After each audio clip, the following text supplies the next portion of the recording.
Ada sebuah kisah, ya, yang subhanallah dikisahkan oleh Imam Adz-Dzahabi dalam kitab Syiar A'lamin Nubala. Kisah Muhammad bin Al-Munkadir. Muhammad bin Al-Munkadir pernah dengar nggak Pak namanya? Nggak pernah dengar ya? Hah? Belum? Ini ulama masyhur loh Pak di kalangan tabi'in Pak. Kalau Ruth Gullit pernah dengar nggak Pak? Ruth Gullit? Hah? Marco Van Basten dengar nggak?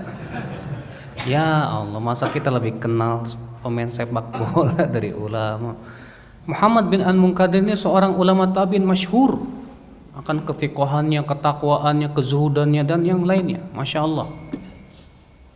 Muhammad bin Al-Munkadir beliau bercerita bahwa penduduk kota Madinah ditimpa musim kekeringan yang luar biasa. Maka kemudian para fuqaha dan penduduk kota Madinah pun keluar berkali-kali untuk sholat istisqa. Namun ternyata Allah belum mengabulkan doa mereka. Hujan belum turun juga. Kata Muhammad bin Al-Munkadir, suatu hari aku duduk setelah sholat isya di sebuah tiang dari tiang Masjid Nabawi. Kemudian tiba-tiba ada orang masuk dengan pakaian yang tebal dan keras.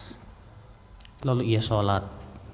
Setelah itu dia berdoa dan berdoa dan berdoa. Dia berkata, ya Allah, penduduk kota Madinah berkali-kali sholat istisqa meminta hujan kepada Engkau, tapi Engkau tidak kabulkan ya Allah.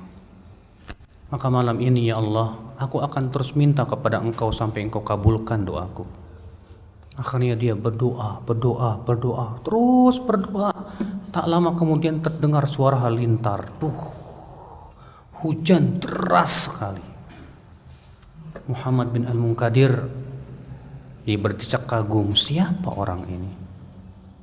Para fuqaha Madinah saja berkali-kali sholat istisqa belum didengar doanya. Ini orang sekali berdoa luar biasa, langsung dikabulkan oleh Allah, dijabah doanya. Hebat nih orang. Kemudian orang ini pun Muhammad bin Al-Munkadir pun berniat nanti kalau habis sholat subuh saya ingin ikuti orang ini. Setelah selesai sholat subuh orang ini pulang. Lalu diikutilah oleh Muhammad bin Al-Munkadir. Oh, rupanya dia ngontrak di sebuah kontrakan. Kemudian Muhammad bin Al-Munkadir pun pulanglah. Kemudian setelah sholat isya Muhammad bin Al-Munkadir pun duduk lagi di tiang. Lalu orang ini masuk lagi. Kemudian dia berkata, ya Allah, siapa aku? Para fuqaha, orang-orang saleh berdoa, ternyata Engkau belum ijabah doanya. Ternyata Engkau mengijabah doaku sebagai terima kasihku kepadamu ya Allah. Semalam ini aku akan sholat terus menerus. Akhirnya dia sholat terus semalam suntuk gak tidur sebagai rasa syukur dia kepada Allah Subhanahu wa ta'ala. Setelah selesai sholat subuh, Muhammad bin Al-Munkadir seperti biasa beliau pun berzikir kepada Allah Subhanahu wa ta'ala sampai matahari terbit. Setelah itu sholat 2 rakaat. Lalu pergilah beliau ke kontrakan orang ini. Assalamualaikum. Dibukakan. Waalaikumsalam. Muhammad bin Al-Munkadir, Masya Allah, ini tamu agung ini, karena beliau sangat terkenal sekali ya. Kata Muhammad bin Al-Munkadir, ternyata dia tukang sepatu. Lalu dia berkata, wahai Muhammad bin Al-Munkadir, maukah aku bikinkan sepatu untukmu? Ya. Kata Muhammad bin Al-Munkadir,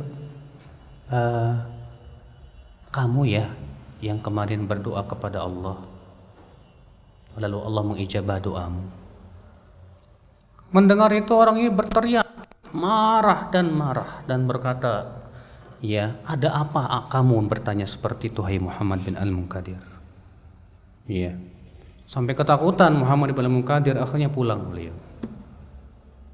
Kemudian setelah sholat isya seperti biasa Muhammad bin Al-Munkadir pun duduk ditunggu orang ini kok nggak datang. Ditunggu sampai Muhammad bin Al-Munkadir nggak pulang ke rumahnya, hanya untuk menunggu orang ini nggak datang. Kok nggak ada ini orang? Ya. Pas sholat subuh juga nggak hadir, nggak ada lagi. Kemana nih orang? Apa dia sakit ya? Apa gimana ya? Akhirnya setelah sholat subuh beliau pun berzikir sampai matahari terbit. Setelah itu beliau pun pergilah ke kontrakannya. Barangkali dia sakit, perlu dijenguk atau gimana. Diketok pintu, ternyata nggak dijawab. Iya. Rupanya si pemilik kontrakan berkata, "Hai Muhammad bin Munkadir, kemarin kamu ngomong apa ke dia? Emang kenapa? Setelah kamu keluar, dia mengemas semua barangnya dan pergi entah kemana." Masya Allah. Luar biasa Pak, hanya karena takut ketahuan.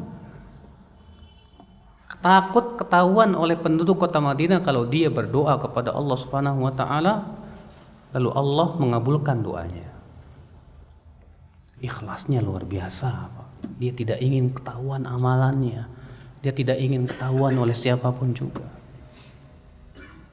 Itulah keikhlasan salafus saleh ya akhwal Islam, azakumullah wa iyyakum. Iya, yang perlu kita contoh ya akhwal Islam.